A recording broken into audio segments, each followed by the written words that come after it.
Welcome everyone to Net Tuesday, Philadelphia Net Tuesday. My name is Seth Horowitz, and I'm going to go through a quick general spiel introduction that some of you have heard before. How many people have been here before and seen this before? 50, 60%. Okay, tough. I have to go through it again. Not this one.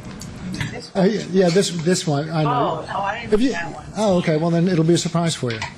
Other people can just close their eyes. There are actually a bunch of Net Squared groups around the world. This is Philly Net Squared. And they define themselves rather differently, but usually in the same vein.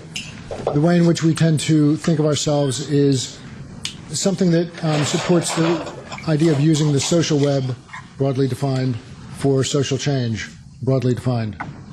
The main thing we do are these Net Tuesdays, which occur the first Tuesday of every month. We've been doing this since 2008. On the second Tuesday, we have a planning meeting, which is turning into a conference call instead of a face-to-face meeting. So if anyone's interested in helping to plan future Net Tuesdays, please see myself afterwards, and I'll let you know how to get connected with that. We have a website that many of you might have already seen, and a Google group that gets used for people making announcements, asking questions, and other sorts of interaction of a relevant nature. In the past year, these are the topics that we've had Net Tuesdays about. They vary. I won't go through them all. I do want to highlight a recurring theme, a recurring format that we've had of crowdsourcing change, in which we have two or three, usually three, local nonprofit organizations who come up, share something about their website and their challenges in using social media. And then the crowd, which is everyone else who shows up, shares their own advice, insights, feedback, etc. We have a couple of veterans there, like Sharon, and who's caught while eating. And actually, I bring this up because next month in September, we'll be doing crowdsourcing change again. And we've actually already lined up the subjects of that, which will be Big Brothers, Big Sisters, the Southeastern PA chapter, the AIDS Fund, and the Lupus Foundation of America, the Philly Tri-State chapter. So they will be here on September 4th, which is the day after Labor Day, and everyone is back and ready to give their best thinking. And they'll present their websites and talk about what they'd like to try and achieve, and will rely upon the advice and insight and perspectives of you people, or whoever shows up, to help them out with that. In October, we'll be talking about search engine optimization with Will Reynolds, who's presented on this before. In addition to the fact that people come here in this room, we are streaming this out on the internet as we speak. It can be either through our website or through another link like that. There are two cameras. If you would prefer not to be on videotape, there's a video free zone over there. And Steve, who's handling the cameras, will make sure you don't get on tape, anachronism. In addition, we are supporting a Twitter back channel, and if you tweet with the hashtag of PHLNET2, which is our hashtag, other people can see it, including Andrew, who's back there and monitoring the Twitter back channel.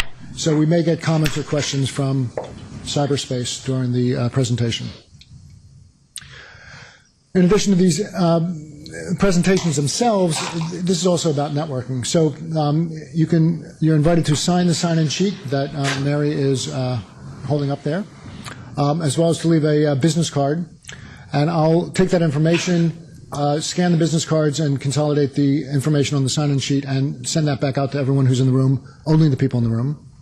You can tag yourself with your name and something else about yourself, and that's an opportunity to meet other people and to network.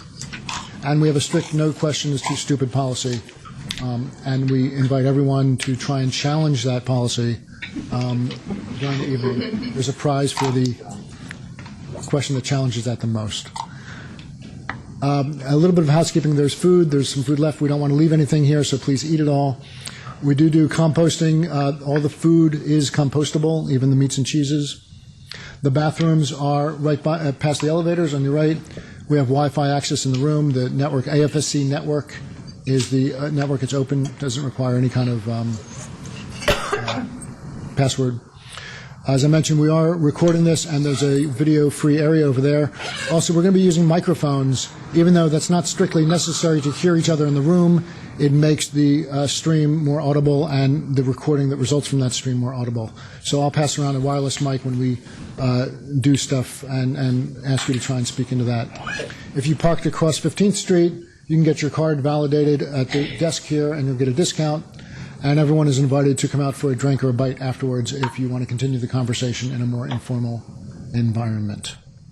Our sponsor is the American Friends Service Committee, which is one of the tenants of this building, the Friends Center. And the AFSC is an international NGO that does peace and social justice work in various areas around the country and around the world. And that's actually all that I have to talk about at the moment. What we're going to do is we're going to do some quick go-around introductions, and then we're going to hand it over to Gloria. So what I'd like to ask people to do is to introduce themselves. You can say who you are, where you're from if you like, and then also to indicate if there's been a challenge that you've had in trying to fit social media, social web technology, social tools into your life. What is that challenge? Let Gloria hear that. Let us all hear that. And we're all going to be helping each other. So this is, even though Gloria's name is on there, I think that she expects, as well as everyone else, that we'll all be participating in this and sharing our perspectives, because there's a lot more knowledge and expertise in our collective wisdom here than there is in any one person. So starting with myself, as I said, I'm Seth Horwitz. I'm now working with the American Friends Service Committee in the IT department, doing knowledge management type stuff. And when I was thinking about this before, I've known about a service called Goodreads for a while because I read books, and I joined it a couple weeks ago, and all of a sudden I'm getting these emails from people who are saying now they're my friend on Goodreads, but I haven't gone into the site enough to learn how to use it, and I'm afraid to because I don't have enough time, and I don't think I'm not sure how to invest the time into getting into it, even though I think it would be good for me and I'd enjoy it. But I find myself challenged, especially with new services that come along that I think would be useful. Called what? It's called Goodreads. It's a service about books you read and being able to share that information with other people and getting information and recommendation from them. So we're going to pass this around. We'll start with Joe. Hi, my name's Joe Raimondo, and I am an entrepreneur in Philadelphia. And when I came here specifically tonight, I working with coaching with somebody who is launching a social initiative, and really is a neophyte in terms of the social world, and so it's really a challenge for them to understand, that in their busy life, how do you fit this in? And I've been doing this for a long time, and I kind of take most of it for granted that it just is part of my lifestyle, that I'm always connected to this. But then on the other side of that is the concern is I'm always connected to this, and I notice that I have all this pain in my arms, and I mean literally physical pain that's starting to manifest from, I think, overuse, so it's like, in some ways it's like, how do you turn it off, so that you don't actually damage your body. Hi, my name's Eric Van Buskirk. I do freelance and contract work with internet marketing and SEO in Philadelphia. I did a lot of online community stuff when the web first started, and it's just fascinating to see how this has become such a big part of our lives. When back in the year 1999, the last thing anyone wanted to hear about was online communities. They were just, that's so unexciting, and who cares, and no one wanted to spend money with us.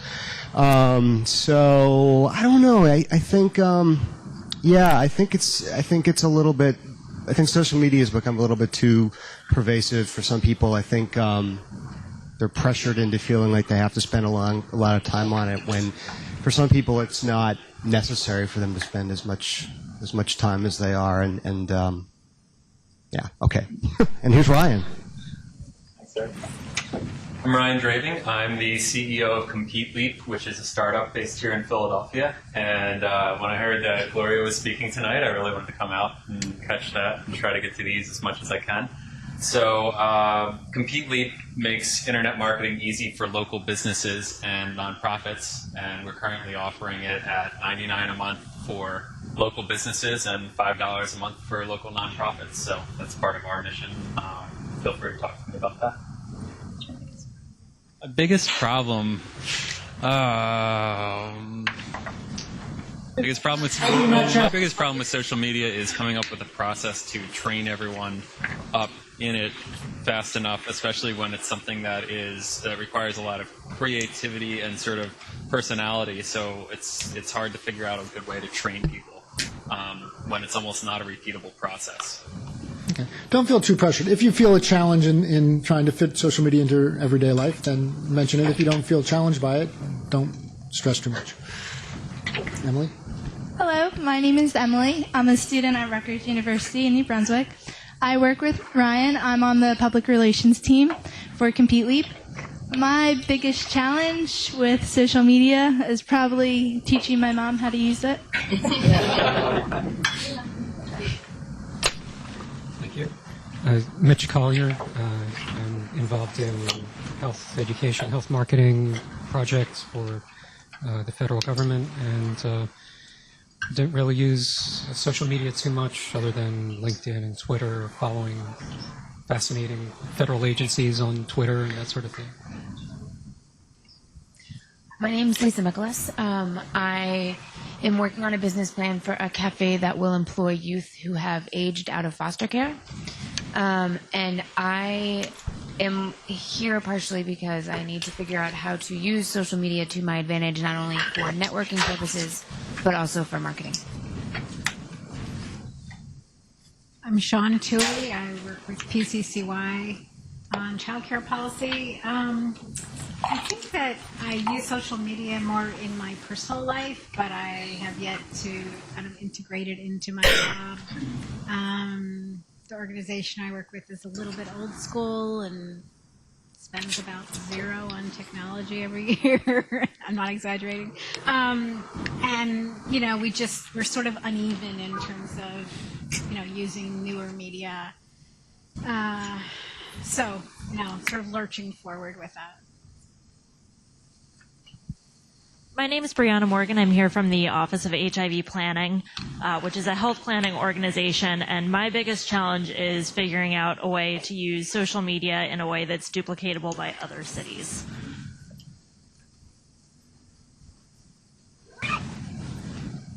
Hi, my name is Marco Guarini. I'm with the LawWorks Project of Philadelphia VIP. We offer free legal services to small businesses and nonprofits. And my biggest challenge with social media is trying to find ways to use it to reach out to our potential clients and let them know about our services. So looking forward to learning more about that. The organization is Philadelphia VIP.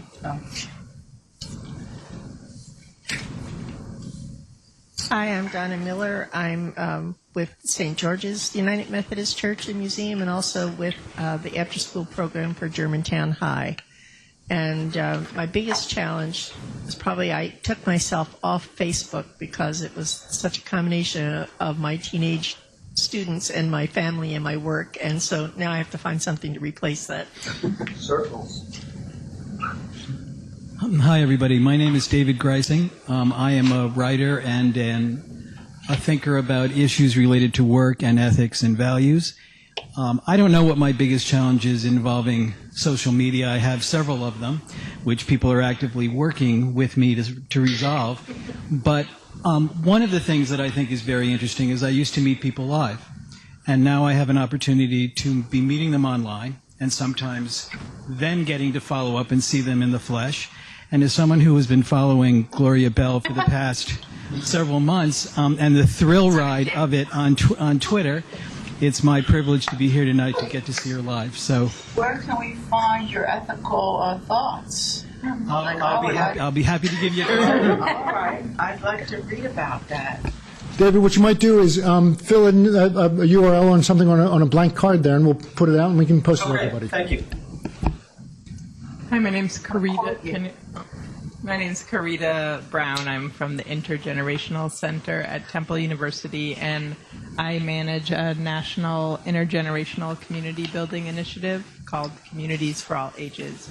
And I'm trying to think some about how to use social media in network building, though I've had a lot of colossal failures in that respect. And we also have like a live feed of our Facebook page and Twitter stream on the homepage of our website, and I'm doing that, and I don't really know what I'm doing. So, yeah, and I think anything would be helpful.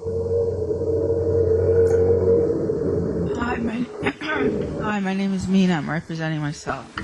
I'm trying to find solutions, and I think the issues I have are kind of universal to a lot of people, and it's everything from finding, let's say I have something nice that I just don't want to put in my Spanish is not my English. Things that I have that I would like to find people to, give to, or, express my outrage at certain situations that have happened. Just do different things. And also, the Facebook helps me be in touch with events that are happening that are important to me, like art events and things like that, and everything, but even more so than my email. So, Thanks. It goes on and on. My name is Dick Ladson. I'm an IT geek. In fact, I claim to be the world's most experienced IT guy with 52 years. Any challengers?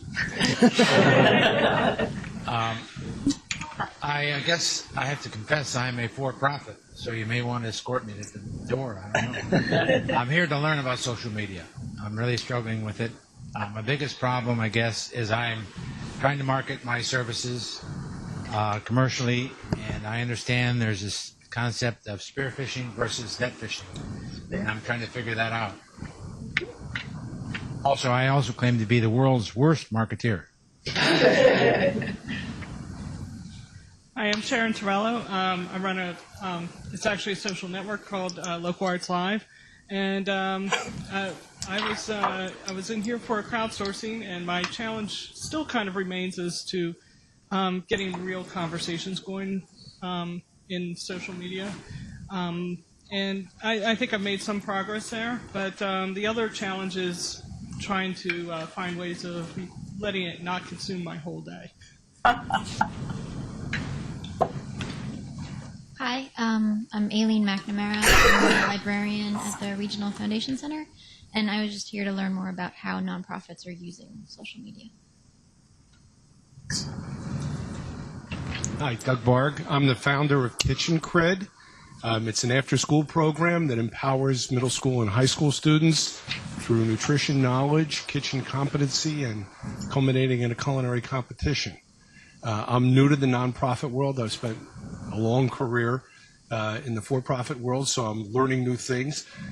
Been active on social media for about 5 years now, but we've got a whole new set of challenges as we're getting this thing set up. One other note, we are also a finalist in the IBX Game Changer Challenge, and the results are coming out on Monday. What's called kitchen what? I'm sorry, kitchen Kitchen Cred. cred? Cred, C-R-E-D, like street cred. Like credibility. Cred. Okay, thank you. Go ahead. That's that. Hi, my name is Jeff Lum. Totally different industry, but I work for Mass Mutual. We daily, basically, work with high net worth clients every day with their asset management and money. But I'm here for a totally different reason. I'm just here just to learn more about social media and trying to expand our company's business and everything, and trying to reach out because, honestly, social media is becoming bigger and bigger every day, and I want to learn how to use it more effectively, more efficiently. There's things coming out every day. It's Instagram, Twitter, hashtag. I don't know what that is. I have no idea. I have a Facebook, and my company made it for me, and that's about it. So I'm trying to really expand. LinkedIn, that's a big one. I don't understand these things. It's not enough of the time of the day to learn it. So hopefully within the next 2 hours, I'll learn something. Thank you. Hi, I'm Faye Anderson. I'm a public policy consultant and civic innovator. I live online. My biggest problem is I'm getting bored. I'm tired of seeing it. I have thousands of friends and followers. I'm tired of seeing their faces. And just last night, for the first time, I drew the line at Foursquare. I just was not going to do Foursquare. But last night I joined because of this app I'm developing. We're using Foursquare check-ins. And so I joined last night, and within minutes, so-and-so wants to be your friend. I said, God, here she comes again. Anyhow, I'm trying to get, the thrill is going. Amen to that. I'm kind of in the same boat. I'm Alexandra Busek, and I do social media, all the online presence for the National Adoption Center. So I'm giving you a business card because we do work with foster youth. I also have a startup business that I do the social media for and programming and coding for also. And do this for volunteer for a couple of other places. So I don't have time to do it for fun and pleasure for myself anymore, and it's making Alex very cranky. So that's why I'm here. Hi. I work at the government library. What's your name? It's Michael Capus. I work at the government library at Philadelphia University. I'm also a graduate student in their interactive design and media program. So I'm just kind of a student and also kind of working in the web field for a library. So I wanted to attend one of these events. And so yeah, I just want to become more informed of what's going on. My biggest challenge with social media, I think, is I think I would say sort of knowing when to step back, when to be involved, that kind of thing. I think it can be too much sometimes. This session is about 9 hours long, right, Sam? Because then Mike can answer everybody's questions. Hi, my name is Andrew Sather. I work at Jenkins Law Library at 9th and Chestnut, and I would say that my biggest challenge with social media is that it's kind of I'm gotten bored, but it's a little different. I just have forgotten. It's uninteresting to me now, and I forget that I have these online identities that maybe I should foster in some way. That maybe I should log into Facebook every now and again and tell people what I'm up to. Maybe I should tweet something sarcastic or funny every now and again and get some reaction. It's something that slips my mind now, and I need to come up with a routine to remember that I exist in other places other than right here. Early adopter syndrome. Hi, my name is Mary, and I'm actually here to supervise Andrew, make sure he does this right. And I cannot get enough of social media. I just think it's the most amazing thing. And in working with nonprofits, it's a cheap way to really tell your story, make friends, and build your donor base. Hi, everybody. This is the hardest part, is to try to get myself on camera at the same time that I'm talking. I can walk and chew gum, but that's about it. I am Steve Lubetkin, Podcast Steve on Twitter, and I'm pretty okay with most of the social media stuff, but to the lady who mentioned Foursquare, I'll tell one story. I was out on a video assignment to interview a research scientist doing some great work in genetic research for cancer treatments, and I automatically checked in on Foursquare at Fox Chase Cancer Center, and of course it popped up on Facebook. Steve has checked in for Fox Chase Cancer Center. And I got about 3 people pinging me saying, "Are you okay? Is everything all right?" So there is a downside to social media. It's unexpected sometimes. I'm Nathan Gosser. I run a company called Rock River Star. We do web development and digital consulting for primarily nonprofits and also higher ed and some corporate clients. My biggest challenge in social media is that I'm kind of an obsessive writer, and even like I can spend 20 minutes writing a tweet just because I can tweak the grammar and make it shorter in the right way that doesn't sound, and it's like, hit send already. Right there with you. So that's my challenge, let alone trying to write a blog post. That's weeks.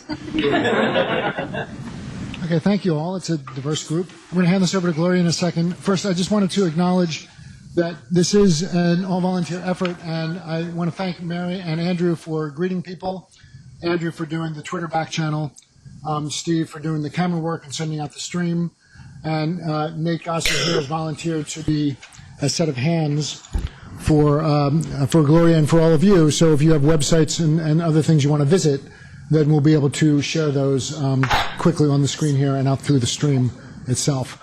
I also want to mention that things are very informal here, so please enjoy that informality. Get up and stretch and get something to eat along the way. If you want to watch the Twitter back channel, go look over Andrew's shoulder. If you want to see something about the stream, you can look over Steve's shoulder and just enjoy yourselves as we go forward. Gloria has too many credits to really acknowledge here, and you can read it on the blurb. The couple of things I just want to mention is that I guess she earns her money from O3 World, is that how you pronounce it? As the lead media strategist and operations manager. She's also the president of the Social Media Club of Philadelphia, and recently took on the adjunct professor position at Drexel teaching. What's the course? Social media strategy. Okay, well, and how much do we have to pay in tuition for this? A lot. It's Drexel. Okay, so... Not pen, so it's not funny class. That's it. I'm done talking. We're done talking. Your turn. Okay. Make me use a microphone. You have to turn on. Okay, am I? Oh. Are we good, Steve? It should be. Okay.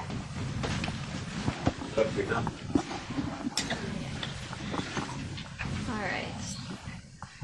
Seth, how do I switch over here? Oh, sorry. That's okay. Steve, Just don't want to press the wrong button. No, Steve was open.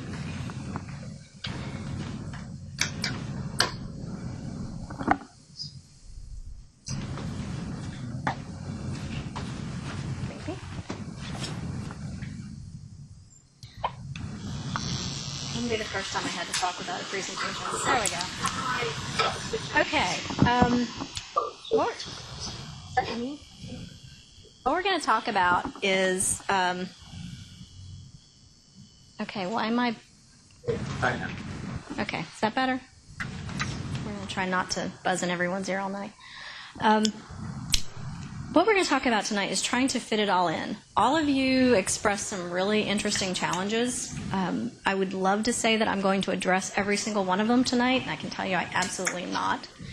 But I'm more than happy if you want to talk to me later, you want to get in contact with me later, ask me specific questions, feel free. That's me. That's how you can find me. Feel free, reach out anytime. Also, I put the hashtag at the bottom of the slides, so if you are tweeting, feel free to tweet, but make sure that we're keeping track of them so these nice people have a record. Before we get too much into this, I want to put this in context a little bit.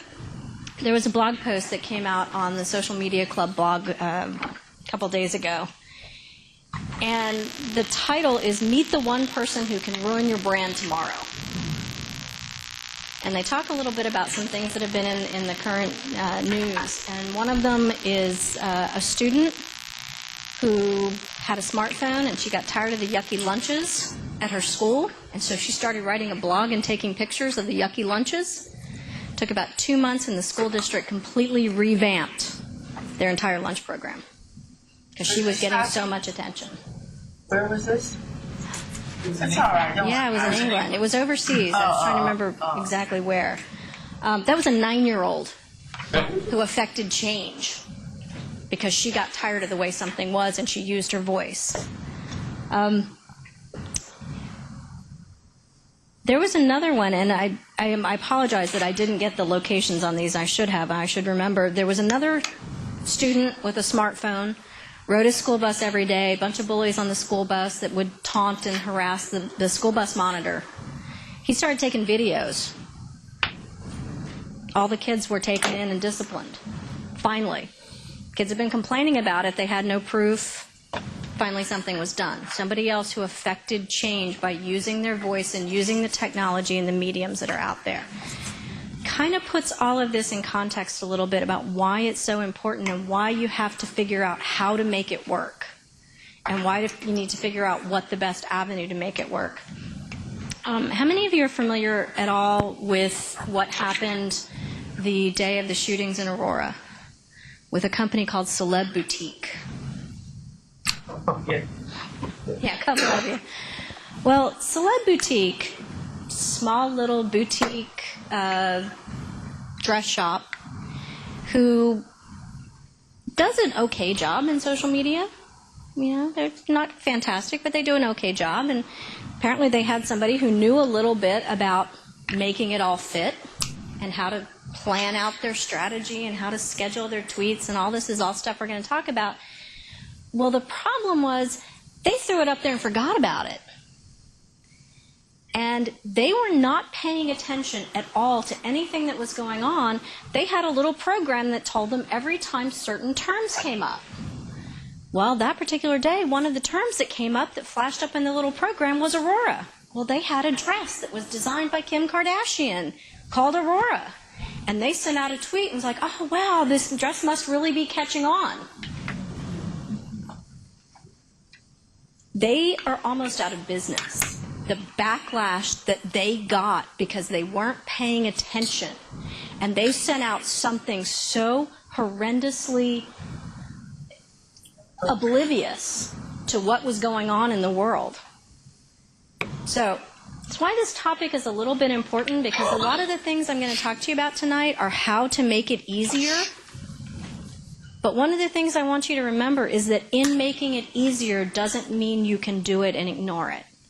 You still have to be an active part of the process. It's called social media for a very good reason. And it's because it's about being social and not just, you know, not paying attention. Okay. Gloria, Yes. I have a question. Yes. I'll enter this as the most stupid question that you. The contest has begun. In your introduction, I noticed that you have no website and you have no email address. And usually people, that's how they identify themselves.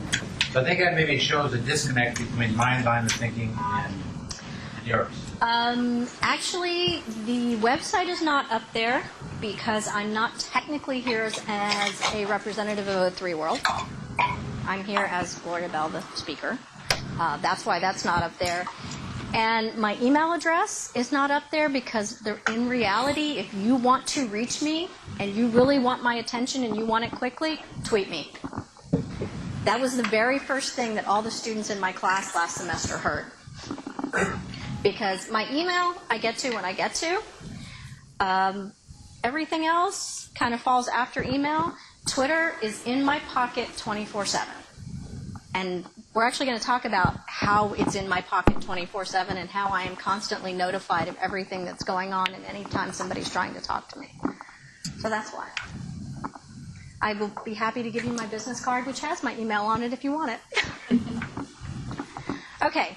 Kind of got a little bit of this answer when we did introductions, but I want to do a real quick show of hands. How many of you are responsible for managing the social media for your organization? Almost all of you. Ryan, raise your hand. Emily does a great job with that. Emily does. She just got us in PC World. Congratulations. That's pretty impressive. All right. How many of you have a team of people that help you or that you manage in managing your social media? Okay, not many of you. All right.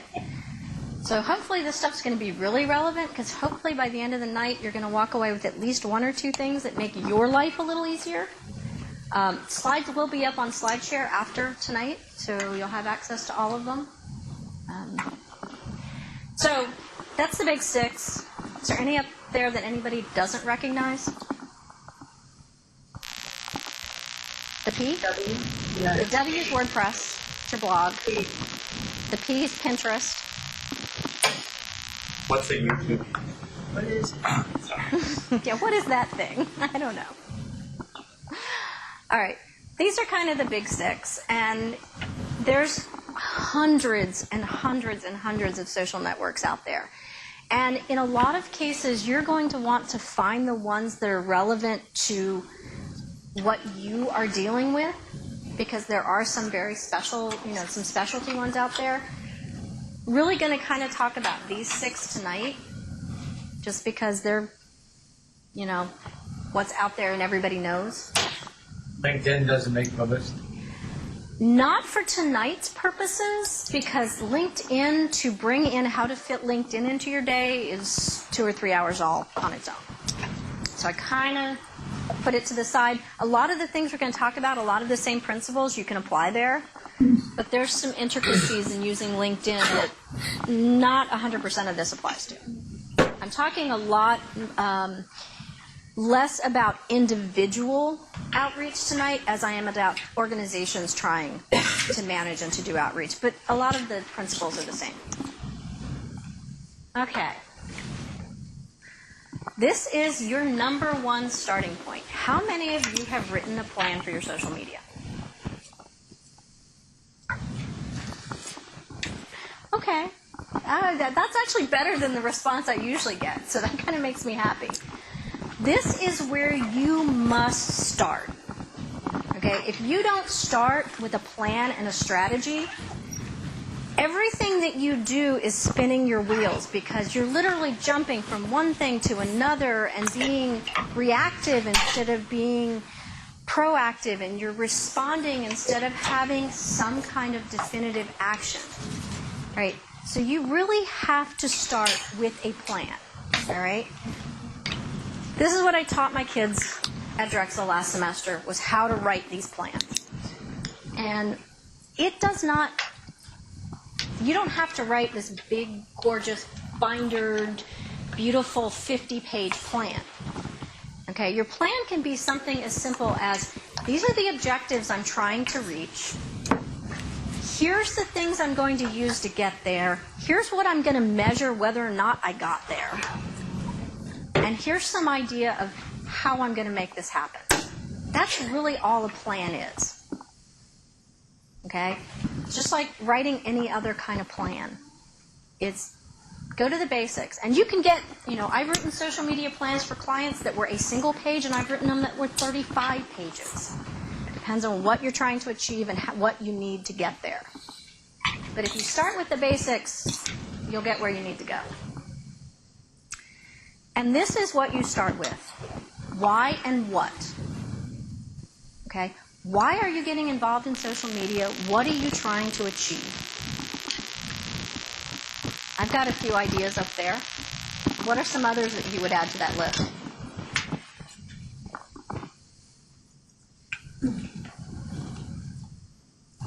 Customer service or nonprofit.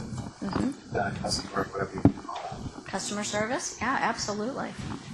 Yeah. On the more personal side, it's just self-expression. Self-expression? Yeah. Expanding a business. Explaining your business? That's a great one. Education? Yeah. I mean, and it's education and explaining are not always the same thing. Yeah, right. Learning about what other people have to say about your problems.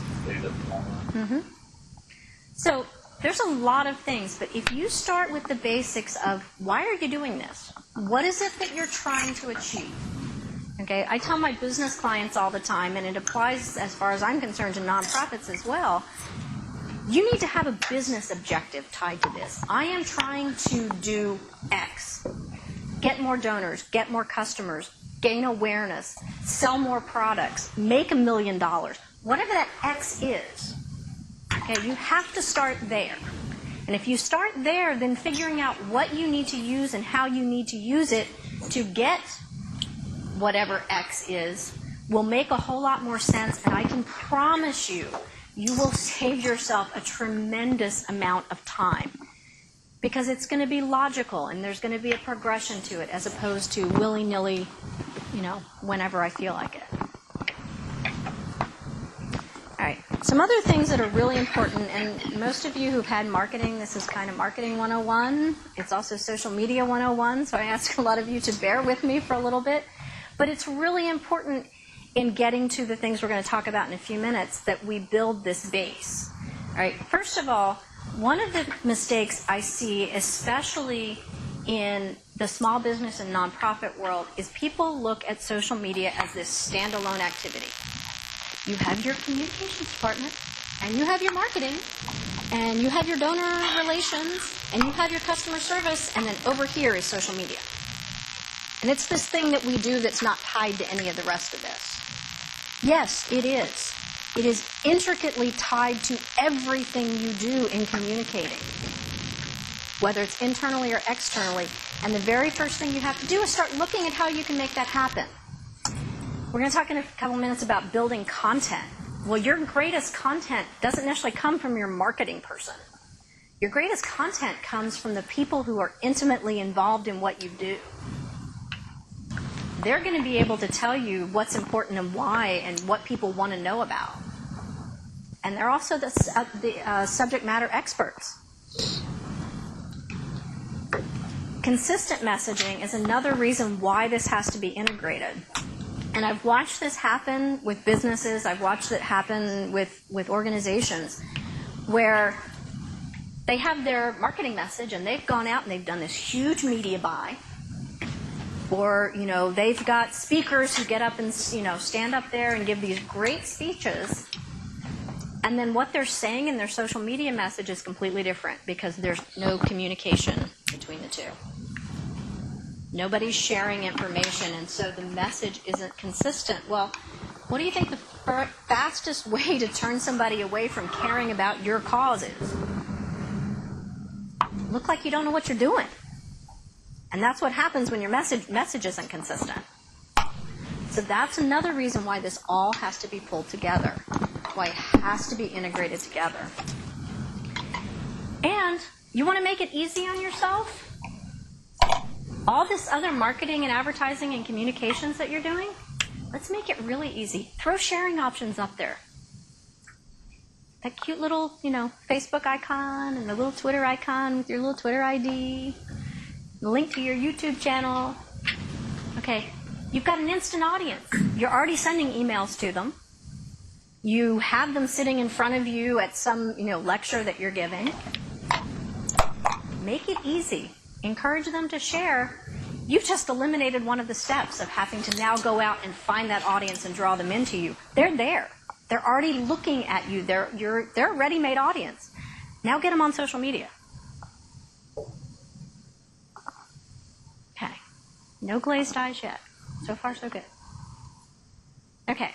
This is another thing that I think is really, really huge when you're dealing in the nonprofit world, is there is a lot of what nonprofits do that is in what we call the offline world, the real world.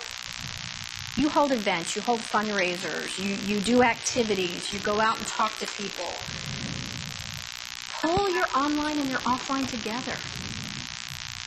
Okay? You're at a venue and you're doing an event of some kind. Have signs up. Hey, follow, like us on Facebook, follow us on Twitter. Here's a link to our YouTube. Pin something for us on Pinterest. It's as simple as a sign. And you're right in front of their face, and most people are going to do it. When you're handing them a piece of paper, have all that at the bottom. Your business cards. How many of you who have a social media account for your organization and have a business card have the information on your business card? Okay, a couple. Very, very simple. You're handing somebody that card. They're a ready-made audience. You're not having to go find them. They're already there. Just put the information in front of them. Make it easy for them. Presentations. You will notice the little hashtag in my Twitter ID at the bottom. That's simple. Because you never know when your audience is already going to be social media savvy. Make it easy for them. When most people, if they're social media savvy, you're not even going to have to tell them. The next thing you know, you've got them tweeting about you. And this is one of my favorites, is organizations, and a lot of them are getting really good about this, doing an online promotion that leads to an offline activity. So you do some online promotion. You offer 2 free passes to some event that you're having. Or, actually, who's doing it really well? Visit Philly right now. It's got a great campaign going. Every single day, I go to Visit Philly's Facebook page to sign up to get entered in a contest. And it's now an offline activity.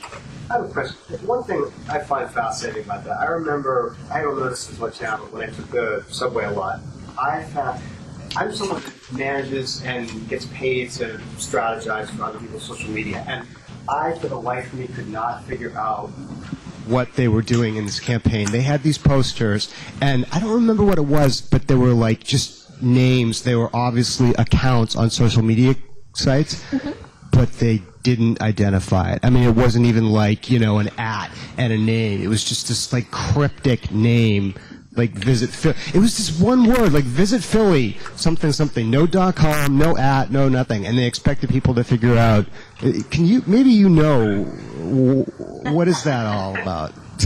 I wish I could tell you. Did you notice that too, though? Oh, yeah, I did. And I talked to them about it. I mean, that is the one thing. You have to assume there will be some people who are savvy and will get it, but you also have to assume there's going to be a lot who don't. So something as simple as an @ in front of the, okay, a lot of people have gotten used to the @ in a name probably means Twitter. Make it a little easier on them than that. But, taking something that you're doing online that then gets people to the things that you're doing offline or encourages them to do an activity of some sort offline. Combine those two worlds. Okay, now we're going to talk a little bit about how to manage it.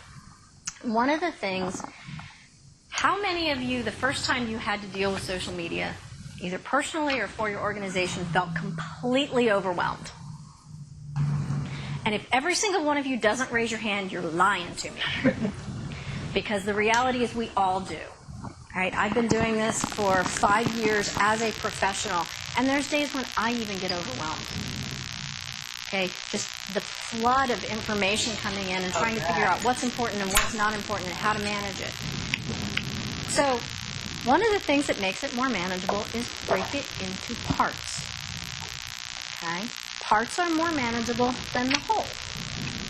So some of the ways, we're going to talk about ways to break it into parts. And right now, some of the things is process and standards. Okay? We're going to talk about scheduling, and we're going to talk about delegation. All right?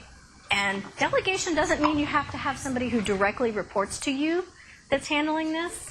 We're going to talk about some other forms of delegation that will make your life managing social media a little easier. Okay, this is a process I wrote for a client. It is a sample. It's not going to fit for everyone. Please don't go home and try and implement this word for word unless it actually kind of fits for what you do. But this was the process I gave them because they were completely overwhelmed. And the best part was we were only starting with 2 social media channels. That was it. And they were already like deer in the headlights, had no idea what to do. So, daily, their job was to check their social channels 2 to 3 times a day. One of the things, how many of you have been here before and you've probably heard the term of some of the other speakers, dipping in and out of the stream? Okay, a few of you, all right. What that means, it's a term that's become popular in social media where it's instead of sitting there staring at every single thing that comes in and thinking you have to read and respond to every single thing, you dip in and out. When I tell you to schedule your social media activity, I don't mean block out on your calendar 8:30 to 9:30 every single day. Okay, first of all, the only people you'll ever catch from 8:30 to 9:30 are the people who are online 8:30 to 9:30, and you're missing potentially a huge audience that pops on at lunchtime or while they're making dinner and their kids are doing their homework.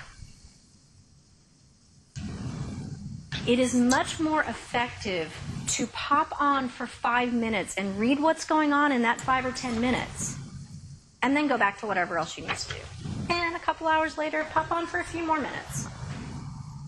I'm going to show you some tools later so you don't miss the really important stuff, because there's filters and searches and things, so you can keep those segregated out, and you can go back and give those an in-depth look. But everything else, you can pop in and out. See what's going on, see who's mentioned you, maybe find somebody that's got something interesting to say and share it, talk to somebody. A few minutes at a time, in and out.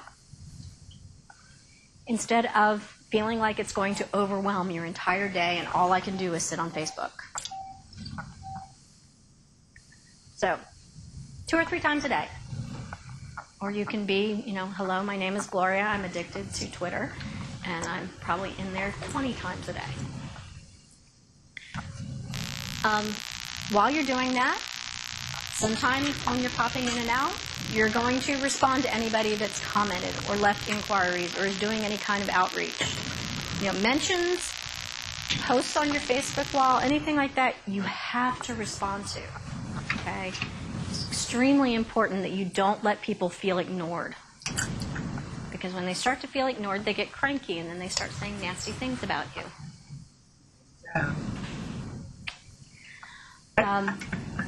Monitoring.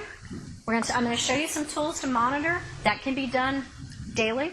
It can actually be done kind of whenever you want. It's like popping in and out. You can pop the reports up and look at them whenever you want to. And adding timely content.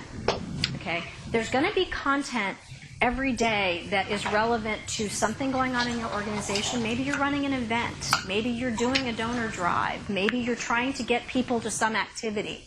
Or maybe there's some world event going on that's very relevant. Maybe you work in some kind of medical cause and there's been this tremendous breakthrough and you want to share it with your communities. Timely content needs to be done daily. Yes? And are you going to talk later about the monitoring? Mm-hmm. Yes, we're going to talk about how to do it and some tools that are out there that you can use. Okay, weekly, set aside hour or so a week. Yeah. Is there a difference between social channels and social media accounts?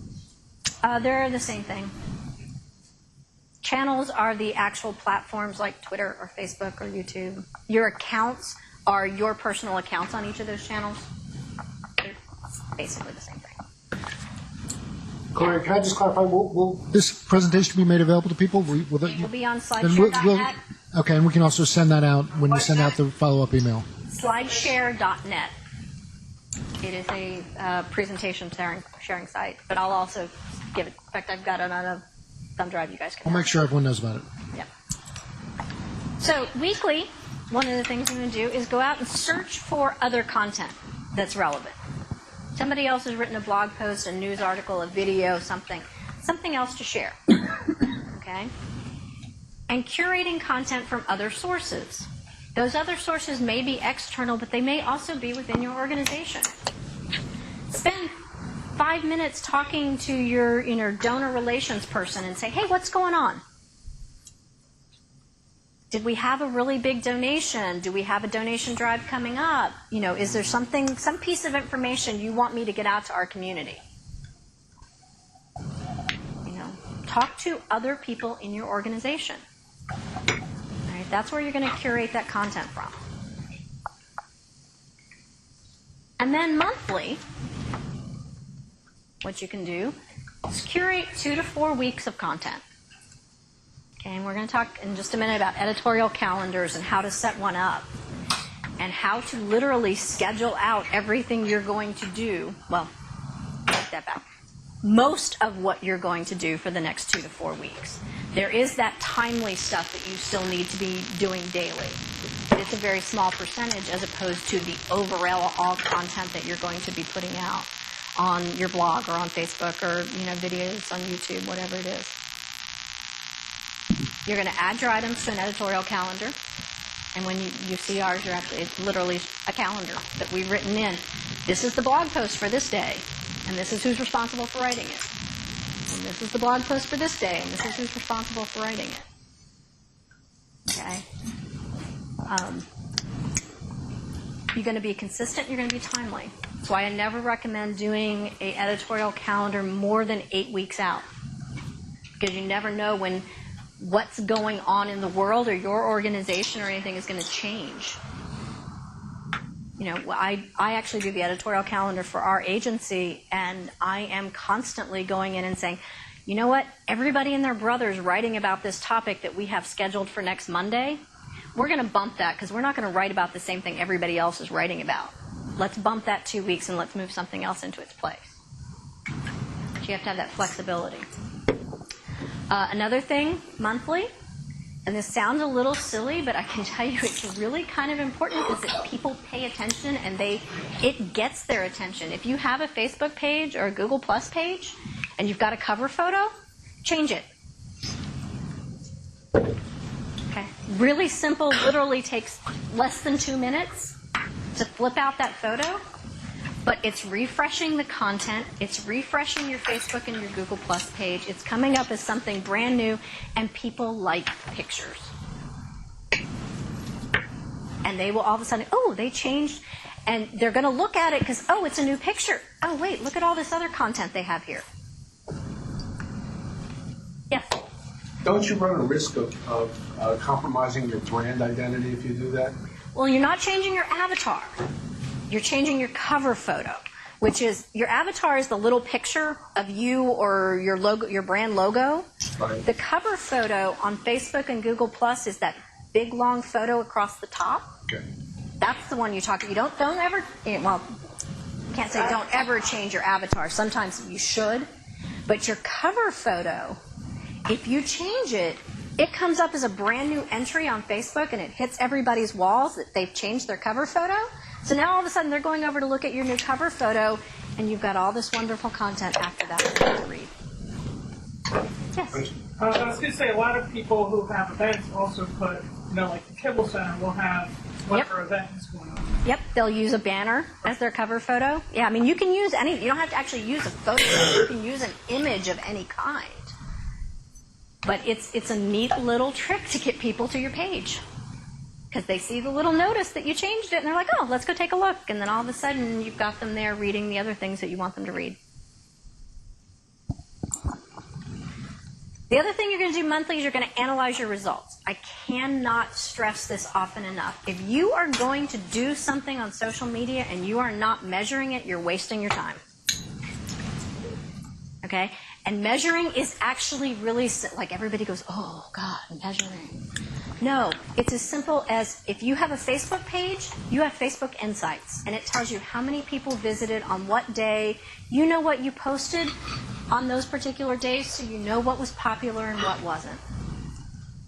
Yes? I have a question about that. I mean, I've been sort of trying to look at like Google Analytics about our website and sometimes like what they're telling me, like I don't have a context for it, so I don't know, like, is there a certain number of people that is it just relevant to your own page, or are there like benchmarks? You should start with setting your own benchmarks. Like, how do you set them? Like, what are you basing? It goes back to what your objectives are, your business objectives, because the reality is your nonprofit should be running like a business. Because they say something like in Google Analytics, I know that's not exactly social. I mean, no, that's it. Completely social. Like it's your website. It's like they have a whole bunch of categories that I don't really know what it's telling me. I don't really get what the information is that I'm gathering from. Like, I can't tell you the categories right now, but there's a number of them that it isn't like if people do a direct. I don't know. It's referral sources and unique hits and all of that. Okay, Seth, there's a suggestion for another session. How to read Google Analytics. What is it called? Google what? Google Analytics. It's the analytics about who's visiting your website and where they're coming from and how long they're staying there and what they're looking at and all that. So it's not right on your page how many No, it's in the background. You actually have to set it up on your website.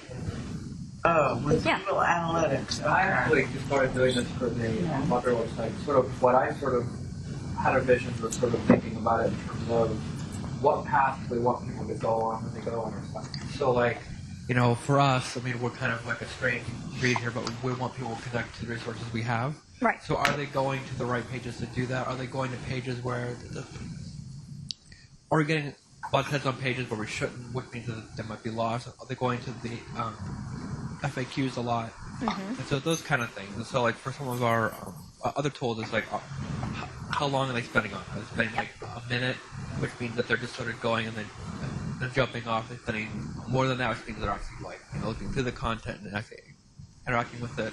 Right. So sort of like, what is the path? Sort of what are the end goals, and then how is the flow? How are they getting there? Yeah. I mean, that's one of the best things if you're new to Google Analytics is figure out where do you want people to be hit. What's the most important page? Most important part of the most important page on your website that you really want people to be on because it's going to make a difference to what you're doing. And then follow the analytics of how did they get there. First of all, where did they come from? Did they search for your name? Did they enter your URL directly? Did they come from something in social media? a tweet or a Facebook link or something that then referred them there, and how are they getting there? I mean, that's exactly what you should be looking at to start with. And then there's a whole lot of other deeper dive stuff that you can look at. But the most important thing is, are you getting them where you want them to be? And how did they get there? And then you can go back and make tweaks on your website. If you realize that they're not going to the page that you want them to go to, they're going to a different page, look at what's on that page and how they got to that page and what's the message. And maybe you need to tweak that message to get them someplace else. That answer your question? Sort of. She's like, I'm still confused. Trust me.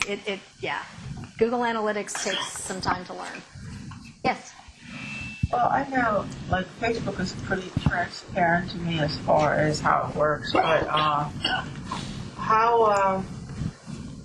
do you get people to, I mean, I know there's all these things about, like, getting to the top of the search engine if you have a lot of website, I mean, there's a bazillion websites and all that, but how about with a blog? Is it the same thing that you got to get the metas in there and search engines, and I mean, is that how that works? Sort of, yeah. Okay. That's part of how it works. There's other ways that you can do it, and part of it is using social media to drive people there. Well, it's by posting information that then has a link that gets them where you want them to go. Oh, I see. But, you know, I wouldn't want to spoil my Facebook page by, let's say I have something that's more like serious, you know, so I don't want to like constantly, you know what I mean? There has to be another way for me. I don't want it to link it necessarily to my Facebook.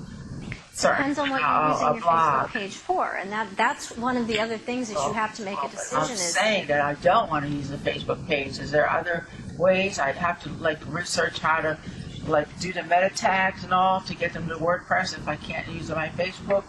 Because I'm not all over the place. If you don't want to use another social network to drive them there, then yes. I mean, it's going to be they're going to have to find you organically, or you're going to have to hand them the URL somewhere. Okay. Whether you physically do it or virtually do it, somehow you're going to have to get them there. Or when they do a search, they find it. Yeah. Well, anyway, if they look up my name up, they're going to find whatever. Right. If they look at your name, and although I will tell you a little kind of a funny story. We can talk about this in a minute too, about Google Alerts. People searching for your name. That doesn't always work. Because I will tell you, I found this out. We're going to talk about Google Alerts in a few minutes, but I found this out from my Google Alert. There is another Gloria Bell who is the exact same age I am. Some of you heard this story. She's in Alabama. Okay? She is constantly turning up. Like if you Google Gloria Bell, she's going to turn up. There's also a Gloria Bell out in Las Vegas about the same age I am who's extremely famous hairstylist. World famous hairstyle. I'm like, okay, we'll take her. And there's also a Gloria Bell who's a photographer. We like her too. But this particular Gloria Bell from Alabama keeps turning up in the search results and keeps turning up on my Google Alerts because she's showing up on the police blotter. She's going to jail about once a week. And so when somebody Googles Gloria Bell, most of the first couple pages they're going to find me, but every once in a while they're going to find her. Occasionally they're going to find the hairstylist and the photographer, which is pretty cool with me because I think that, you know, I share a name with some famous people. That's kind of okay. But so search doesn't always work the way you want it to. Sometimes you got to find other ways to get them there a little more effectively. Okay, so we're back to analyze results. All right, you're going to look at your results. All right, and one of the things that you're going to look at is, are we on target? Are we making progress? Are we starting to meet the objectives that we've set? Okay. I will tell you this is not 100% true for every single campaign, most social media campaigns will take you a minimum of 3 to 6 months to get any traction. Okay, some of them get traction right away because of a particular thing. It could be an event that gets traction right away because it has to. But in general, if you're running an awareness social media campaign, it's going to take you a minimum of 3 to 6 months. before you start building enough of an audience that you're starting to get other people interested in sharing and involved. Okay. So when you analyze those results, if you're in the first month or two, analyze them with a grain of salt. Okay? If you're starting, even if it's a little bit of progress, you're making progress. Okay? If you're way out in left field on those results and not even close, then maybe you need to look at what you're doing and you need to tweak it. You notice I said tweak it. I didn't say trash it and start over. You're 9 months in and you're still not getting results, then it's time to start maybe rethinking what you were doing. Okay, so far so good? This is an editorial calendar. This happens to be a couple weeks of the editorial calendar for the blog at my agency. Now, one of the things that we do a little differently is we only put our blog items on. We actually keep all the rest of our social media on a separate calendar for our news items and things like this. But this is just our blog. And what you can see there, sort of, is there's a title and a name. Every single person that works at my agency is responsible for contributing to the blog. Okay? Doesn't work that way with every organization. That was a choice because we are an interactive marketing agency. I have very, very talented designers and developers. We want to share their expertise with the world. So, we have everybody contribute. They get to pick what they want to write about. Every 6 weeks or so, I throw up a Google Doc and it says, put your topics up there. And everybody who has a topic idea, whether they're going to write about it or not, throws it up. Everybody claims one. I sit down and very carefully plot it out on the calendar so that we're not writing about the same thing 2 times in a row, so that nobody's having to write 2 weeks in a row. It averages out they have to write a blog post about once every 8 weeks. It's not too bad. Those dates that you see up there, this actually happens to be a screenshot from Basecamp. How long do you give them from the assignment to when it's due? It usually ends up being about 4 weeks, just because of the way I schedule, and it was a lot quicker when we first started this process. Right now, it's from the time they find out what they're going to write about and what day it's due, they generally have about 4 weeks. But on this calendar is the date that it's due. In our process management, which we happen to use Basecamp, there's a lot of others out there, they get it to do a week before that, saying, so on the 20th, Matt has a blog post that's going to be posted on the 20th. He's got it, it's due on the 13th. Okay, it's due to me as the editor and curator. I have it to do for the 15th, which means by the 15th, I have to have edited it and curated it and have it ready to go. My designer, who's designing the image that goes with the blog post, is the 17th. So we actually have to-dos on a checklist for everyone who's part of the process of making sure that blog post goes up. Okay? This keeps us on time. It keeps us on message. It keeps us posting consistently. And I have to tell you, the traffic to our website since we started this process 5 months ago has gone through the roof. Because all of a sudden, instead of, whenever somebody got around to posting a blog post, and we had some great ones. I mean, there was some great material, but it was very inconsistent. Well, now, twice a week, we have a blog post going up.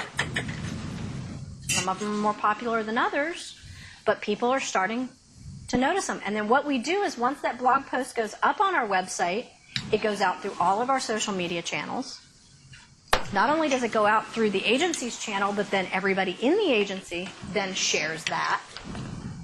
And all of a sudden, we're getting a whole lot of new eyes on our website. So I'm sorry, what are you attributing the increase to? To the quantity, to the methodology that you're using to get the information out there? What's causing It's a combination of all of it. It's a combination. Planning, and you're doing a more strategic way of posting information. Okay. Yeah, it's exactly that. It's a strategic way. We're doing it on a consistent basis on topics that our community and our potential clients want to read about. That is like number one when we choose topics. Let's educate people. We don't write about, hey, look how wonderful we are. We write about, let's educate you on responsive design. Let's educate you on what content should you share, which was my blog post that just went up. What agency is this? It's the agency I work for, O3 World. What is it? O3 World. O3 World? But by doing this, we've now got a plan in place.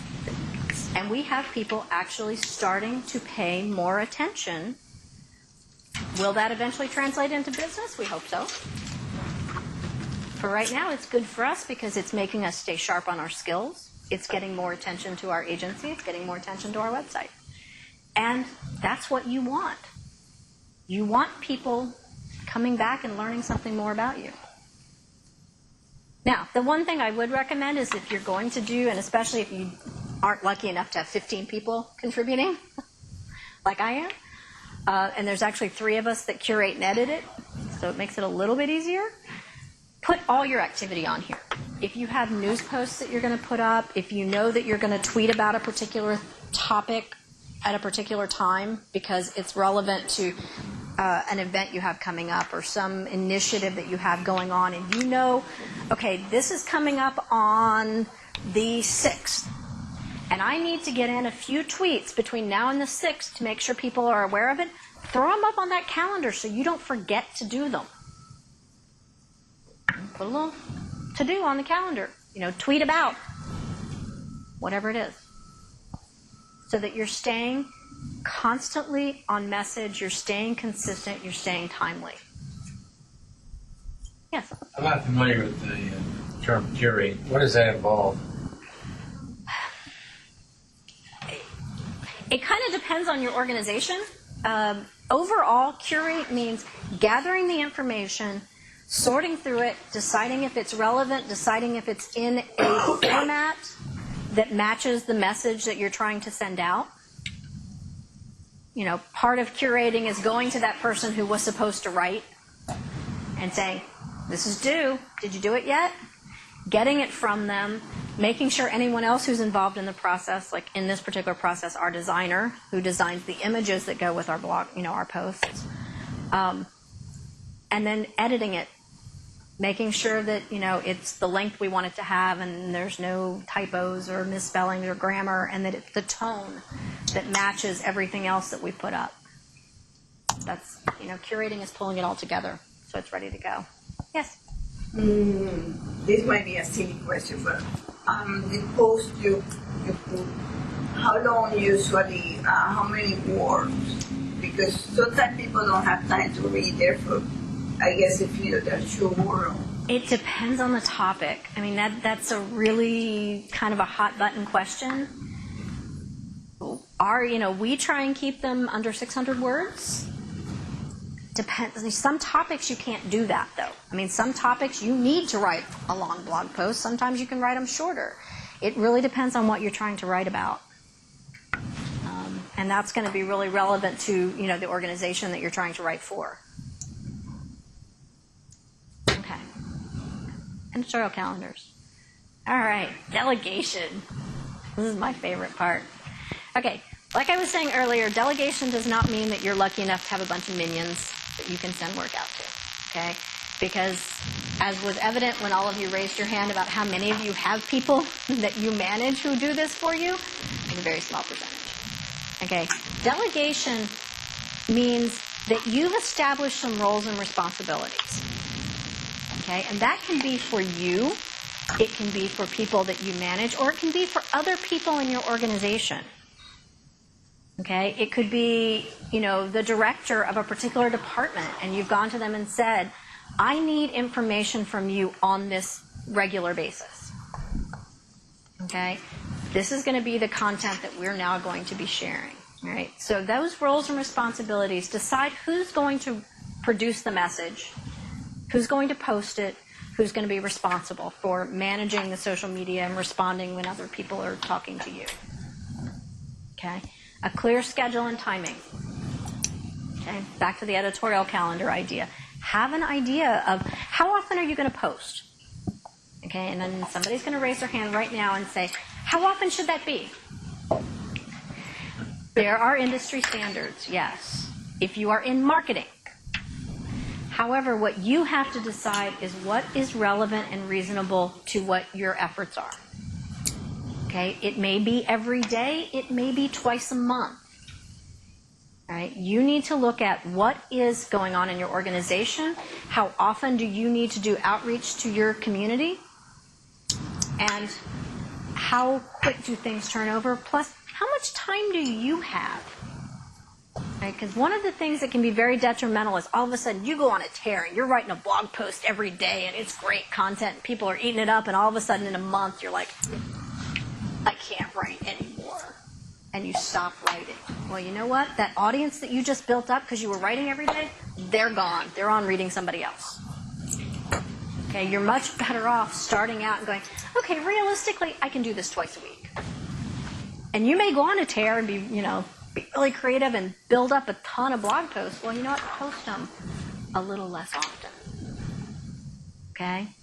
Because the last thing you want to do is all of a sudden you don't have anything to say, or you get really, really busy.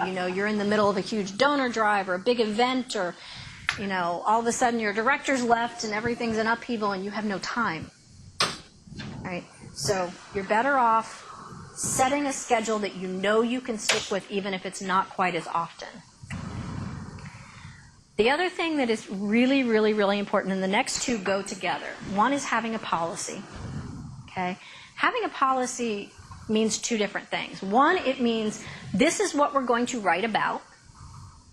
Okay, this is how we're going to write about it.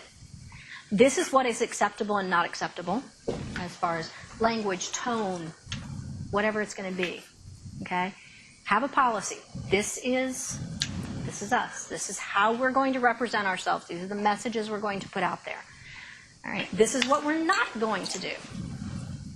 Okay? We're not going to badmouth other nonprofits, and we're not going to talk about our competitors, or maybe we are. Maybe we're going to maybe part of our strategy is we're going to congratulate our competitors. Okay? But that's your policy. This is what we're about. This is how we message. And that is something that should not be written just by the person handling your social media. That should be written by your person handling your social media, your marketing person, your communications person, your customer service person, and whoever sets the tone for your organization. Okay? So that policy is really important. Second part of having a policy is a crisis communications plan. Okay? This, again, not like strategy where it's got to be this big, enormous, overwhelming thing. It has to be, this is what we're going to do if something goes wrong. How many of you heard the Red Cross story from about 6 months ago? With the little girl that tweeted on behalf of the Red Cross. Oh, good. I like telling this story. All right. The Red Cross has probably one of the most amazing social media department strategies, plans, anywhere. They do such an amazing job, and a lot of it goes back because they went back and from the top down said, everybody's got buy-in, this is going to be our strategy, this is going to be our plan, here's our policy, here's how we're going to implement it. They did all of that. Well, last year, over the summer sometime, they have a huge staff of people who manage the social media accounts for the Red Cross. I think there's like 15 that manage the Twitter accounts because they're monitoring and responding 24/7. They're emergency management. Well, one of the young ladies was out with her friends one night. She had had a couple beers. She had her phone, and she tweeted, and nice little tweet about, when we party, we know how to party, and bring on the Dogfish Head beer. Well, yeah, she tweeted from the Red Cross's account, not her personal account. Okay, could have been pretty disastrous, right? That's the first, everybody's going, oh my God, this is our worst possible nightmare. Well, you know what? Because they had a crisis communications plan, because they were monitoring what goes on their accounts, okay? Not only do they have the people who actually do the tweeting, they also have people who are monitoring. They had a plan in place with, if something goes wrong, this is the person that makes the decision on what the next steps are. This is the chain of command. This is how we respond, okay? Almost immediately, a response came out and said, we're so glad. I remember, you'll have to bear with me, I don't remember the exact wording, but it was basically, we're glad to see our employees are getting a chance to relax, please be safe, don't drink and drive kind of message, okay, from the Red Cross. Even better was because Dogfish Head Beer also has a great social media presence, and they're monitoring what's going on. Somebody from Dogfish Head Beer picked it up and almost immediately sent out a message and said, hey, we're really glad to hear the people at the Red Cross enjoy our beer, but I'll tell you what, next time you go have a pint, later on, go give a pint of blood. They took what potentially was a disastrous situation and completely turned it around because they were paying attention and because they had a plan in place of how do we deal with this. This poor little girl went into work and thought she was going to be fired for sure. And they're like, mistakes happen. Okay, it's the first time she'd ever done it. I'm sure she probably got a little bit of a dressing down, but this is why we have a plan in place. When things happen, we know how we're going to deal with it. That's a crisis communications plan. Yes? You touched on an issue that bothers me is how do you keep your personal and business entities separate? Depends on whether you want to. If you want to, it is just a matter of having separate accounts managed separately, different tone, and every once in a while, there is the possibility that you might accidentally send something out from one of them. I personally don't. I'm me. Gloria Bell, the brand. And there's things that come out on my Twitter account that probably are not the best thing for my career, but I do that. Here and I just here. have separate, yes. and it works fine. Yeah, it happens occasionally. Most of the time, literally you have to switch accounts back and forth. Well, that's not Twitter so much as Facebook. I have two accounts, one for personal, one for business. But people do a search on my name, and they might get, the wrong one. They're doing it in a business context. All of a sudden, I get business stuff in my personal, and personal in my business, and it just gets to be a mess. It's going to happen. The only thing I could recommend in that situation is, like, in your about, have something, that if you're looking for me personally, if you're friends and family here's where you find me. This accounts for business. Yeah. Gloria, I want to shift scope a little bit, okay. Following up on these examples you've been giving us. These suggest a fairly large organization supporting social media. Not necessarily. Okay. Well, my question is,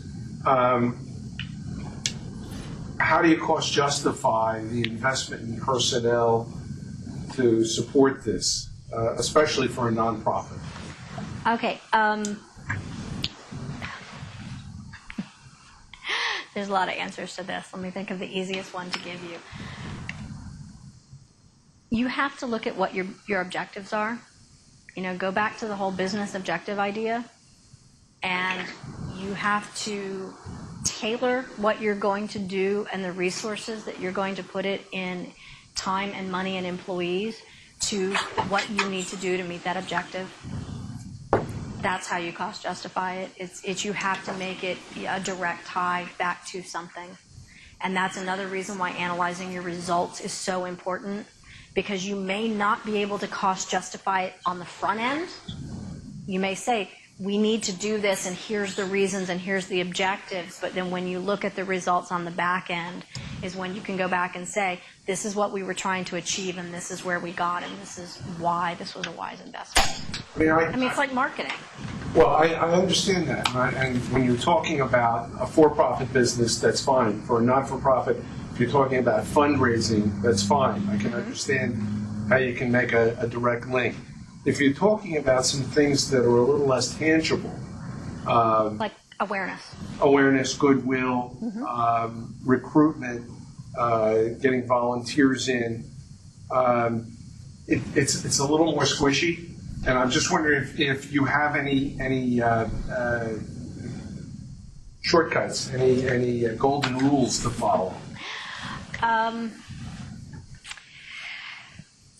One of the things that I can tell you is this is going to be a whole lot less expensive than anything else you're going to try and do. Okay, it's an investment of time and probably volunteer time. But what are you going to spend doing flyers? What are you going to spend doing radio, TV, whatever other methods that you use? Weigh those costs. I think you guys raise a point that comes up for me a lot too, which is that unlike sort of the measurable types of results that exist for other kinds of digital marketing, I don't know if we're using the mic anymore, but or digital media, it's very, very measurable, right? When you're talking about Google Analytics, when you're looking at your website, what people are doing, it's extremely measurable. But as much as some of the evangelists for social media, it has a lot to do with public relations. I mean, generally in the marketing space, it's public relations firms that wind up doing a lot of this kind of work, and that is kind of squishy, as I like that word that you use.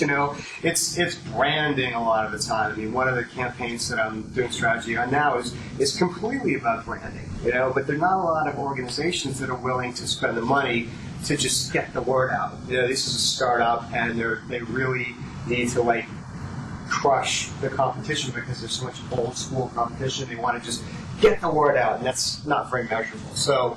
That's the biggest challenge of social media is so much of it is not very directly measurable. Well, yes and no. PR. You're going to start with a baseline. Your baseline, probably 0. Okay?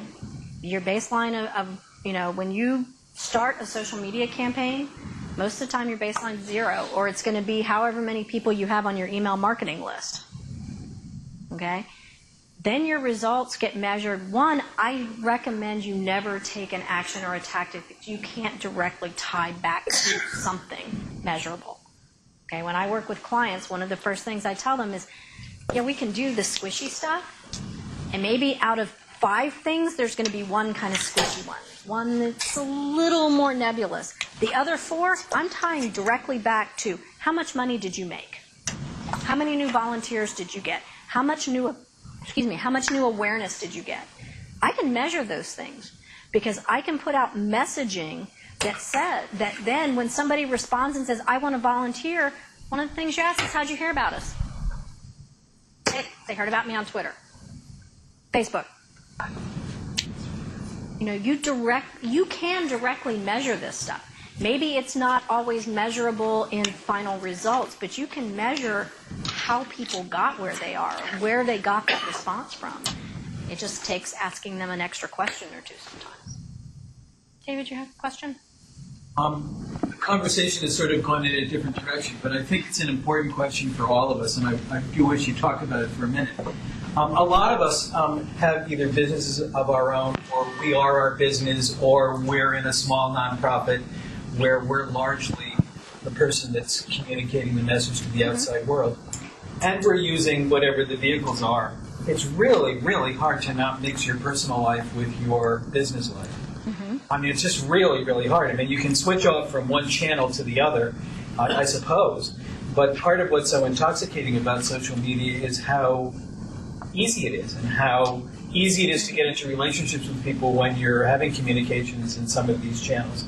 I'd like you to talk a little bit about that, because for someone who's followed you on Twitter, you really have a full gamut of personal messages and business-related messages, and you're raising the flag for other people and doing a whole variety of things. How can you make sense of that? And how can you create a consistent impression to the world if you're always trying to step back and edit what you're saying? Well, I think part of it is you have to make a decision up front how much you're going to mix the two. And there are some people who want a very definitive line. This is my business persona. This is my personal persona. And then it just becomes a matter of, this is the information I send out here, and this is the information I send out here. These are the people I talk to here, these are the people I talk to here. This is the audience I'm trying to reach here. This is the audience I'm trying to reach, because it's kind of anybody, because it's me personally. So it actually comes down to a conscious decision. I mean, using myself as an example, I actually started out with 2 accounts on all the social media platforms. I had, when I was running my own consulting company, I had Red Stapler Consulting and I had Gloria Bell. And the messages and the people I connected with were very different. Well, what ended up happening was, because I spent a lot of time out in the community, and because even on my personal account I was sharing business-related stuff, I realized for me it didn't make sense to continue to do that. And I just kind of let my business account set aside, and I mixed the two, because the reality was people weren't hiring my company, they were hiring me. I mean, it all comes down to a personal decision, and finding the way to do that comes out of what your decision is going to be on what do you want to share with who and where. Okay, we're running out of time, so I'm going to try and get through some of this. One of the other things with delegation, really, really important is, and we're going to talk about this in a minute, is the tools that allow for multiple users. Okay, if you've got more than one of you that's working on it, there are tools out there that make it really easy. Okay, content. Confused. That's what most of us are when it comes to content. Good content. That's what it is. Okay? If you're going to put out good content that people are going to pay attention to and that people are going to want to share, it needs to have those qualities. All right? Okay. The way you get good content, scheduling, strong, does everybody know what a call to action is? Okay. You want somebody to do something. You need to have good, strong, clear calls to action. You have to tell them what you want them to do. Don't assume that they're going to figure it out, like the Visit Philly people with the weird messages on the subways. Tell them. Come like us. Donate. Be a volunteer. Share. Retweet. Whatever it is. Tell them. Something really important, too, that is, we get caught up sometimes in creating our own content. Sometimes we don't always need to do that. I mean, we all read other stuff, whether it's news or blog posts or posts from other people that are in our industry or whatever. If you find it interesting and educational and intriguing, your audience is probably going to, too. Boom, you got a new piece of content that you didn't have to create yourself. Share it. Just attribute it to wherever you got it from in the first place. No, that was the question. Yes, you have to put where the source, where you got it. Always source. Don't plagiarize. Don't steal people's content. That's just not nice. It's like bad etiquette. Okay. And the other way is listening and monitoring. Okay, you've heard me mention monitoring and listening a lot. If you're listening and monitoring to different things going on, and we'll get into what you listen to in just a second, you will find ideas for content. Okay, one of the ways that we find ideas for blog posts, some of my friends who are writers who literally make their living writing blogs, one of the ways they find the ideas is by reading other people's stuff. And going, oh, that's a topic I like, or I have a different opinion, so I'm going to write something, I'm going to voice my opinion on it. Or, hey, they wrote about that, but that's kind of similar to this, and, all of a sudden we end up with new content. So listening and monitoring is really important. What about polling? Polling can be hugely successful. Throw a poll out there. What do you want to hear about? Or what do you think about? All of a sudden, you have, this many people as opposed to this many people wanting to know about topic B. Now you can write about topic B. Have a process in place to share, okay? Because not only you, but other people in your organization, your constituents, your community, all of these are going to be reading stuff. They're going to be writing stuff. They're going to have photos and videos and event information, and my favorite is event wrap-ups. If you're on social media, don't hold an event without doing a wrap-up. Share those great videos and photos and all that cool stuff, okay? Make people feel all warm and fuzzy for having been there. They like seeing pictures of themselves. They really, really do. There's a few, that's what this ring. There are a few tools that you can use. Evernote, Dropbox, Google Docs, and Basecamp make sharing really, really easy. Okay, you can set a few people up on all of them. They can collaborate. They can, all of what you need to share is all in one place. How do you use Evernote for sharing stuff out afterwards? I collect it there, and then I can send it out to other people. Okay. Yeah. So you use it for sort of internal team collaboration and curation and then Yep. social networks. Yep. Once I have it, and I generally have a couple of people that are sharing an Evernote account, so we're all clipping and sharing to one place, and then we can pick and choose what we want to send out after that. Same thing with Dropbox. Just throw it in. There may be several of us on the Dropbox account. Google Docs is collaborative, and then Basecamp is a process management that's collaborative. Socialize your website. Okay, make sure if you are involved in social media that information is on your website. Okay, and don't be afraid to pull the information from your social media accounts onto your website. Okay. If I'm going too fast, tell me. I'm just realizing how quick we are on time. Use the technology. It's out there. It can make you better, stronger, faster. I promise. Okay, listen and monitoring. When I'm talking about listening and monitoring, there's a few things that you need to be listening for. You need to be listening to mentions on the web about your organization, about your key members and your executives.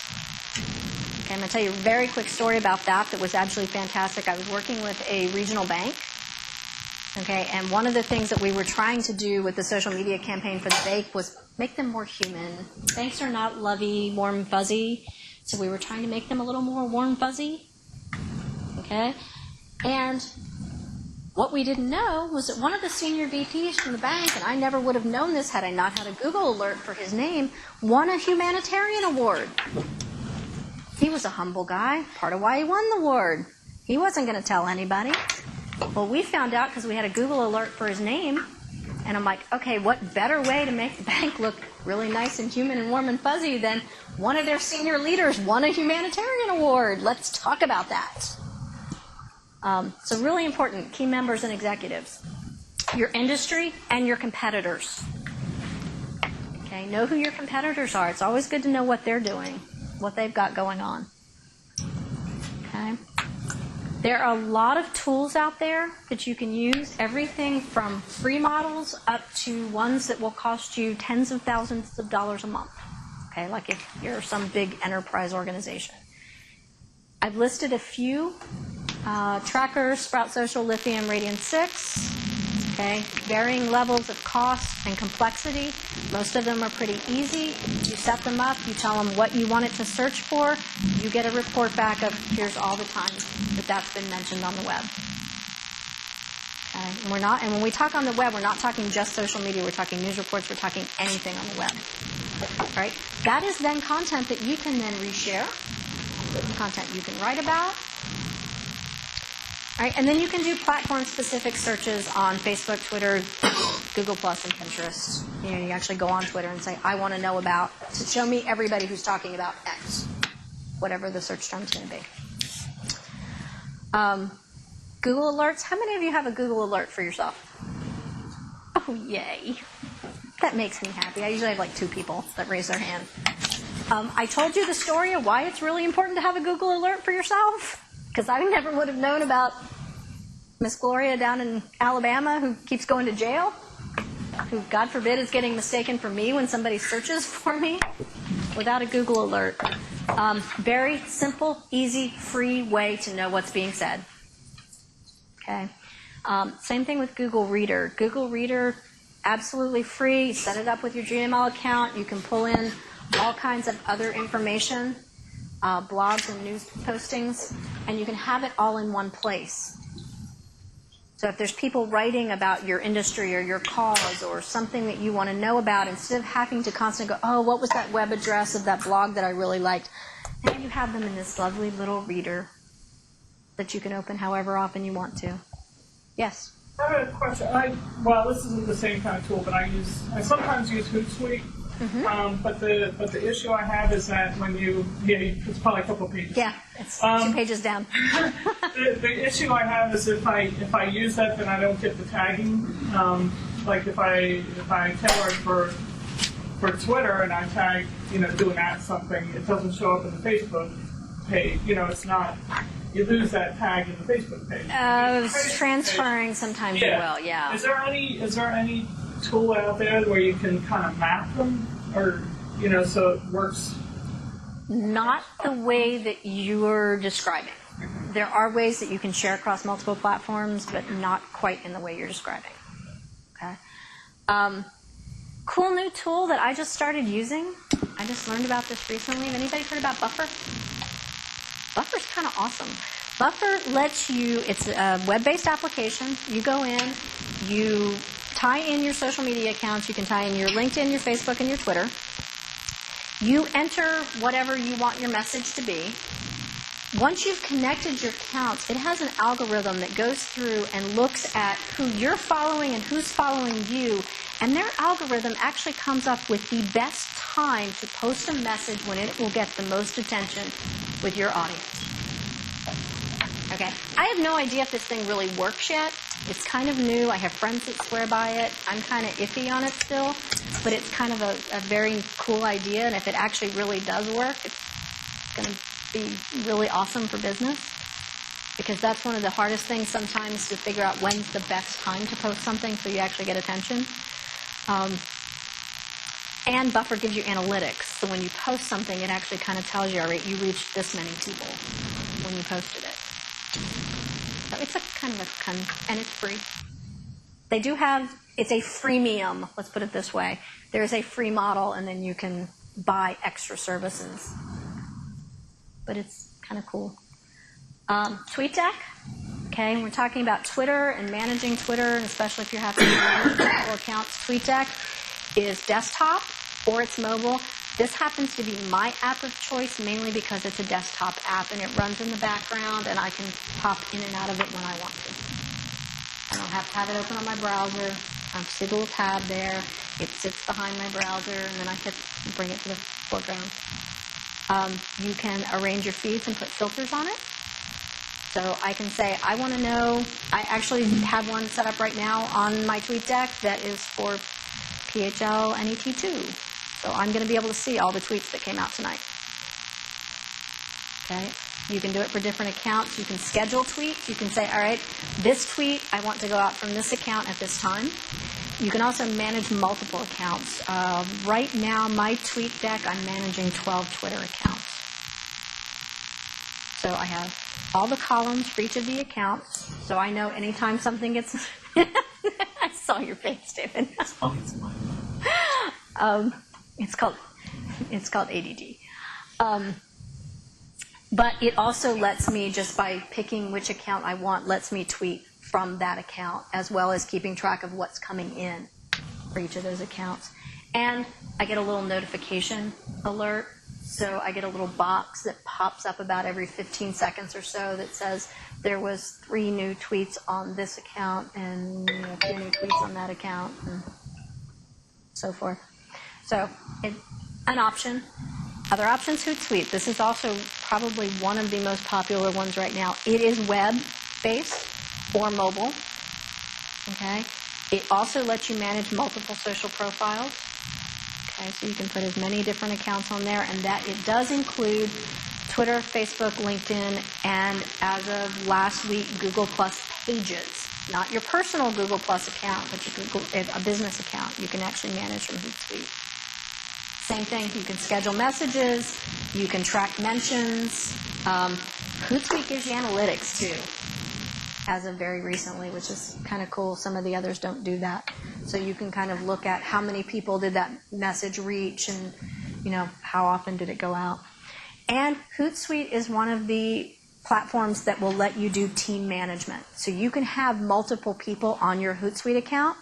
You pay a little extra for each person that's on there, but it means you can have multiple people working on it. You can have multiple people posting it. My favorite feature on the team management, say I'm the one, I'm watching the Twitter stream that day or the Facebook post that day, and something comes in, and it's something that needs to be addressed by someone else on my team. I'm not the expert in that particular thing. I can hit that particular entry, there's a little button that I click.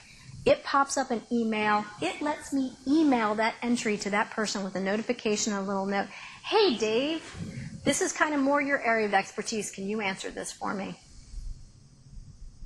It's my favorite feature, because now I can make sure that the right person is answering. Instead of me having to pick up the phone and track down Dave, it's going right to him.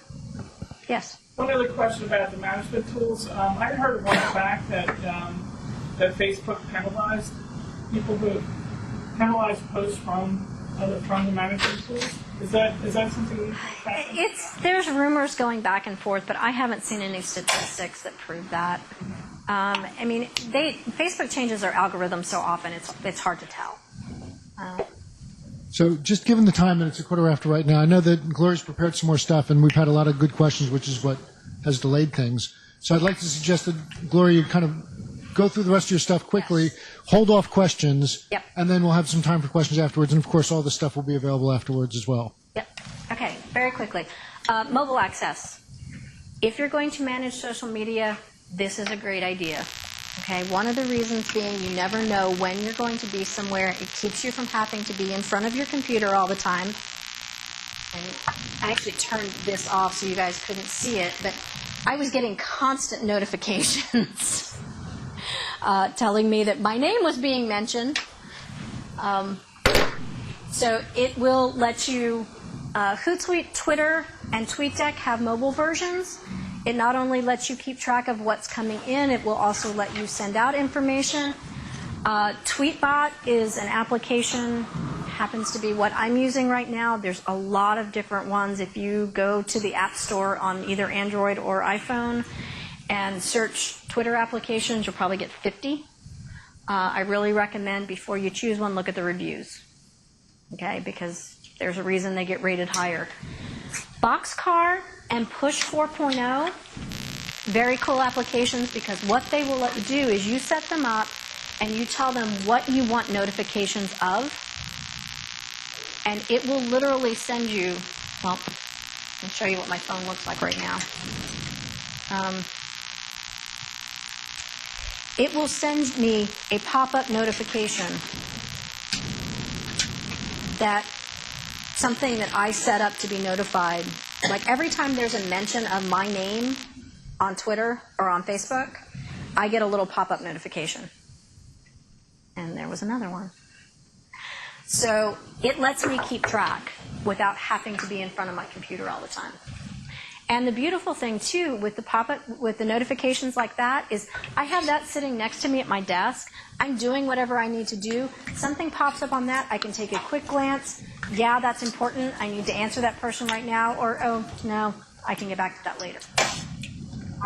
Without having to have it in front of my face all the time. See, we're fitting into how not to let it overwhelm your day. All right, management tools. Going to go through these very quickly. You guys will have the slide. I really recommend you go take a look at these later. Facebook Insights we talked about a little bit. If you are managing a Facebook page, you have access to Insights. Gives you a lot of really great information on who's looking at your site, demographics, everything. The other three are relatively new. I just started playing with all of them, but they're very kind of cool. Social Bro actually lets you pull in your Twitter followers, and then you can do searches on your Twitter followers, and it will search location and bio. So if I want to know of my Twitter followers who are writers in Philadelphia, I put in that search term, and it will give me a list of everybody of my followers who are writers in Philadelphia. PinPuff. We didn't touch on Pinterest a whole lot tonight, but it actually lets you measure your reach. If you pin something and somebody repins it, it lets you measure how many people you actually reached. And IFTT. If this, then that. Amazing search. If you want information, okay, you can go in, and it's called setting up a recipe, and you say, if Gloria Bell says she's coming to Philadelphia, I want to be notified. And when your search string comes up, you get to choose how you want a notification. So I actually have some of these set up for people that, like, I really want to see speak in my industry. So if they ever mention on social media, if Jason Falls says he's coming to Philadelphia, I'm going to get a notice and I can drop a note to Jason and say, hey, Jason, I'm so glad to hear you're going to be in town. Let's get together. Or, great example, very relevant to you. If the Len Fest happened to mention somewhere, not that they're on Twitter, but first name that came to mind, sorry, happened to mention that they're looking to make an investment in a new art gallery, you can get a notification and you can jump right on that one. Say, hey, I've got something I want you to spend money on. But very cool tool. I recommend going and play with it. A low-level question with Facebook pages. If you've had a volunteer that set it up for your organization and they are no longer around, how can you I'll answer that question for you later because it's actually much more complicated than it seems. I'll get you that one in just 1 second. Okay, so just some other management tools that kind of help make your life a little easier, a little quicker, let you get through things a little simpler. Okay, a few other quick tips. This is it. Respect your audience. Okay, remember that your Twitter audience is not necessarily the same as your Facebook audience, is not necessarily the same as your YouTube audience. So don't bombard all of them with exactly the same message all the time. Sometimes, yes, it's appropriate, but not all the time. Okay, think about who it is that you're talking to on each of the various channels. Can't stress this one enough because this is gut reaction to do. Don't delete negative comments. You will create more work for yourself. Because as soon as you delete it, they're going to come back and go, why'd you delete me? And then it starts to escalate. Or somebody else is going to come back and say, why'd you delete that comment? What do you know? And all of a sudden you have this escalation of a situation that maybe you could have diffused pretty easily. Because generally when most people are making negative comments or complaints, it's because they've tried to resolve it some other way first before they resort to social media. It's only people like me who are obsessed with it that's where we go first. You mean even on Facebook? Even on Facebook. Anywhere. I've got You it. can have guidelines. You can have guidelines that, say this. We go back to having a policy. We won't accept any profanity. We won't accept any disparaging remarks. We won't accept discriminatory remarks. Those, because you have a policy that says this is what we will and will not accept. Pull those down. But in general, a negative comment, you are much better off addressing it and trying to diffuse it than pulling it down, because I, from experience, will tell you all you're doing is creating a problem for yourself. And you look much better trying to resolve the situation than you do going, oh, we're going to ignore it. We're going to pretend that everybody's all warm and fuzzy and loves us, when we all know that's not true. Consistent voice and message and design. Okay, if you're going to set up multiple social media accounts, make sure the same person is designing your background, your avatar, everything, so that it's consistent across the board. Your brand should always be your brand everywhere. Respond. Okay, can't stress it enough. If people talk to you, talk back to them. Don't ever leave anybody feeling ignored. Strong, clear calls to action. Okay, you have to tell them what you want them to do. Don't assume they're going to know. Do your homework.